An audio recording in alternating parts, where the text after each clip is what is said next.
Neither the Prime Minister who tabled it, nor the official opposition who critiques it, has found the courage to ask financially secure retirees to share equally in this national moment of sacrifice.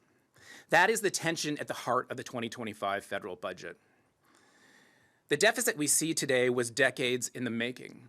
Successive governments failed to plan enough revenue to fund an aging population.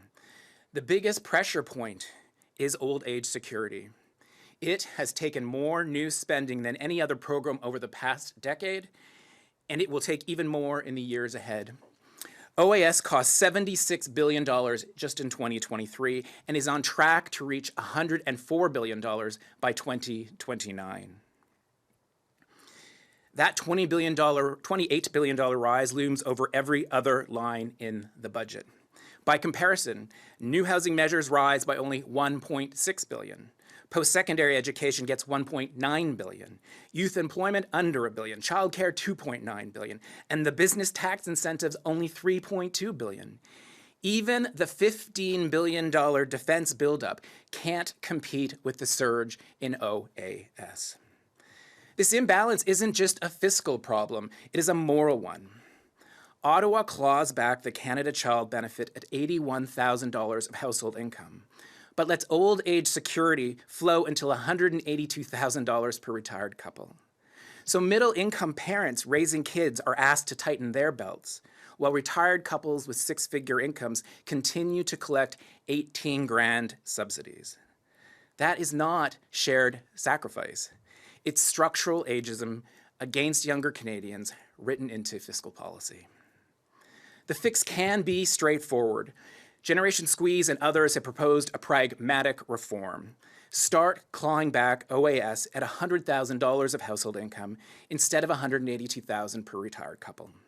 That single change would save about $7 billion a year, enough to add $5,000 for every low-income senior to lift them above the official poverty measure, enough to expand affordability measures in housing and childcare and post-secondary for younger kids, and enough to trim the deficit, all by slowing the growth of old age security.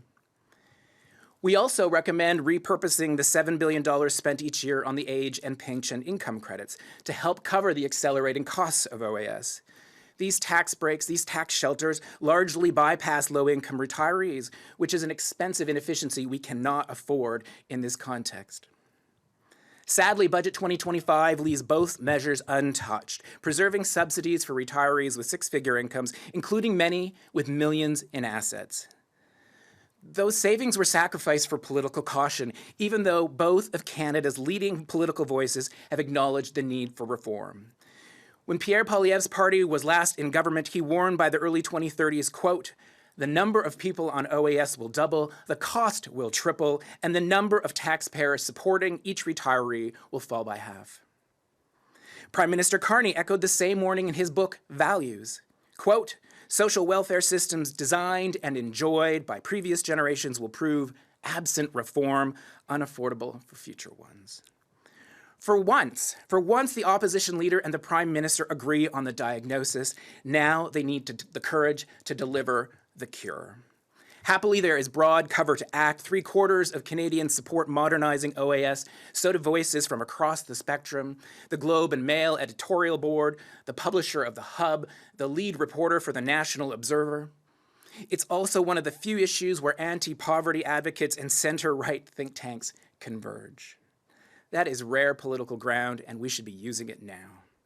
This fiscal challenge ahead isn't just to balance the books. It's a challenge to rebalance the burdens of sacrifice, to make sure every generation gives and gets in fair proportion so we all leave a legacy of which we can be proud while directing scarce dollars where they do the most good. Thank you. Conclut cette conférence de presse. Merci.